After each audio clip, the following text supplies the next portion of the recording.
We all sort of feel there's maybe a deeper way to live, right? A kind of understanding that brings real lasting peace.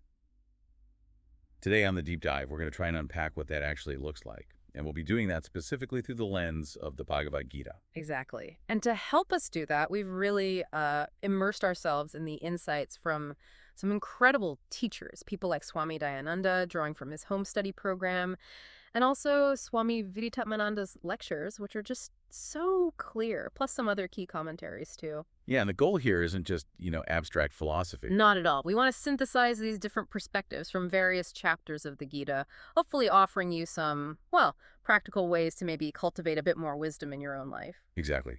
It's about distilling the essence, really. What does it mean to be wise, according to this ancient text?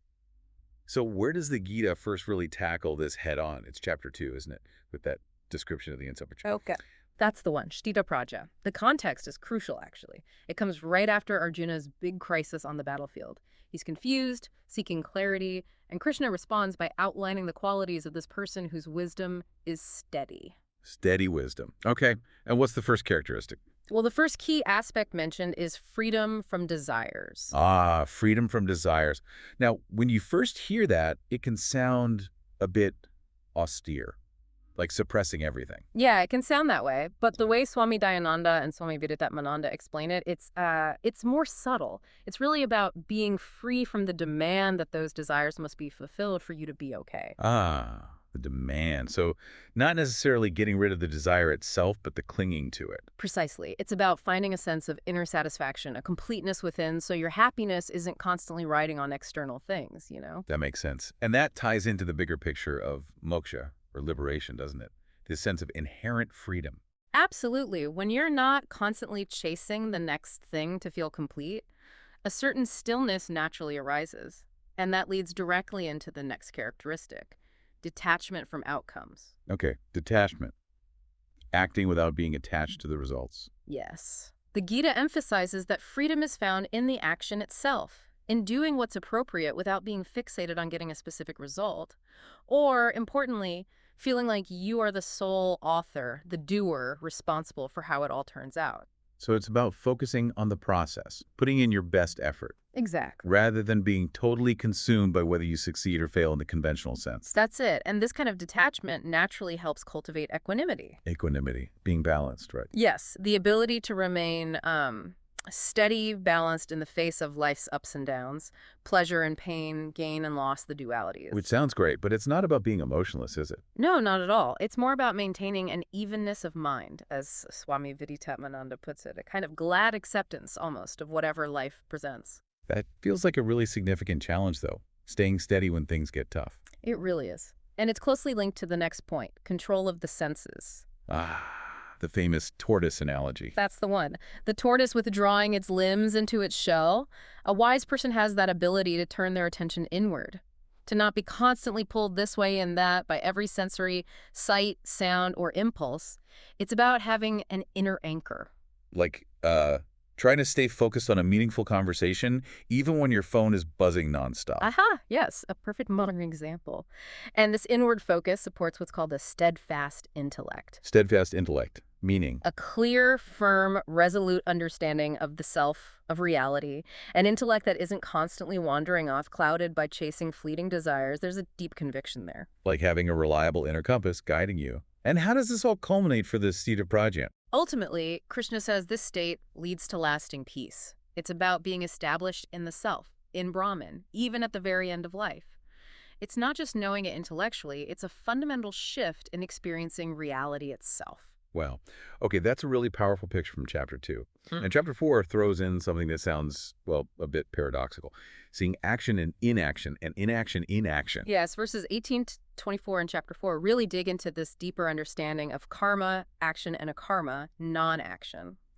The key insight for the wise person is recognizing that the self, the pure consciousness, or Atma, is inherently actionless. Actionless. But we're always doing things. Well, yes, we are at the level of our personality. Actions happen through our physical body, our senses, our mind, our intellect. The wise person understands this distinction. They see the self as the underlying witness, the awareness that observes all this activity, without actually being the performer in that ultimate sense. Okay, I think I follow. It's like the screen and the cinema. The movie plays out across it, Yep. all the drama and action, but the screen itself isn't doing the acting.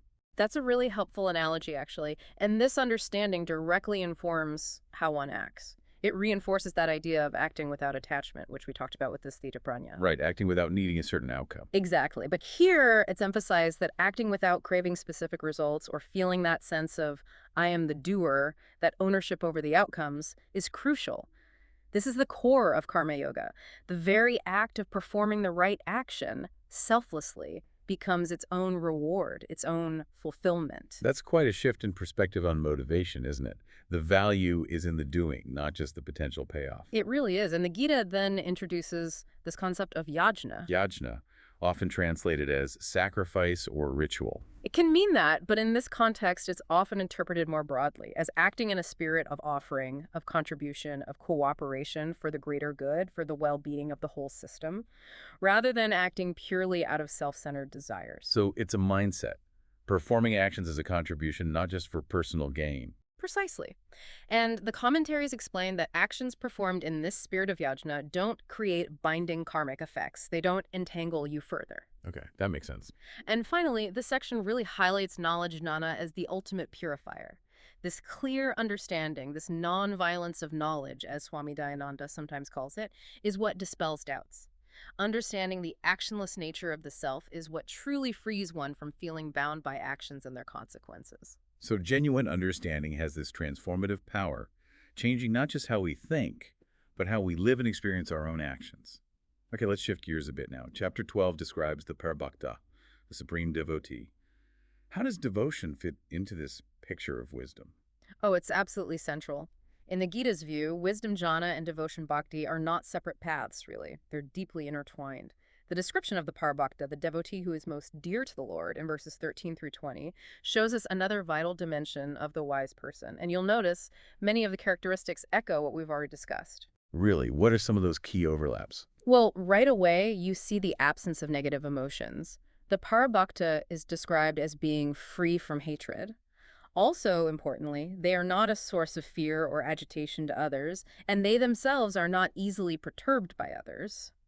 So it reflects that inner peace and equanimity we talked about earlier with the Sita Pranja. Yeah. Someone who is genuinely at ease within themselves Yeah. and therefore comfortable in their interactions with the world. That's a great way to put it. They also possess that same equanimity in all circumstances. They remain unaffected by the pairs of opposites, pleasure and pain, heat and cold, honor and dishonor. This resilience comes from being anchored in something deeper than those fleeting experiences. And what about attachments? Crucially, they are free from attachments, without clinging, without possessiveness, without ego, heinous. One commentary beautifully describes the devotee as a non-demanding person. A non-demanding person, that links right back to what you said about the Sthita Prajna being free from the demand for desires to be met. Exactly. You see the connections. These aren't separate compartments. They're different facets of the same integrated wisdom. It's fascinating how they reinforce each other. Absolutely. And the Parabhakta's defining feature, of course, is their focus. Their mind and intellect are consistently offered to the divine. They see the divine presence in everything and everyone. And is this devotion passive, just a feeling? No, not according to the Gita. It actively manifests as selfless service, seva. All actions are performed as an offering dedicated to that higher reality. So it's wisdom and love in action, driven by this deep sense of connection. Okay, one more description to explore. The Gunatita from chapter 14. That sounds quite advanced. Someone who has transcended the gunas. Yes, the Gunatita is one who has gone beyond or transcended the influence of the three gunas, sattva, rashas, and tamas. These are seen as the fundamental constituents or qualities of nature, the building blocks of all experience in the manifest world. Verses 22 through 26 describe the characteristics and behavior of someone who has reached this state. So what does that look like practically? How would you recognize someone who's gone beyond these fundamental forces? Well, the text says they exhibit a kind of detachment from the activities driven by the gunas. They observe the play of the intellect, the senses, the mind, all products of the gunas as distinct from their true self, the witness. So they see the strings, but they aren't the puppet anymore. That's a good way to think about it. Consequently, they remain equanimous towards the effects produced by the gunas. They aren't unduly disturbed by pleasure, sattva's effect, intense activity or pain, rajas effect, or dilution and inertia, Thomas's effect. Honor, dishonor these things arising from the play of gunas don't fundamentally shake them. There's a sense of indifference, then, to worldly ups and downs. Yes, an indifference to worldly concerns driven by the urges and desires associated with the gunas.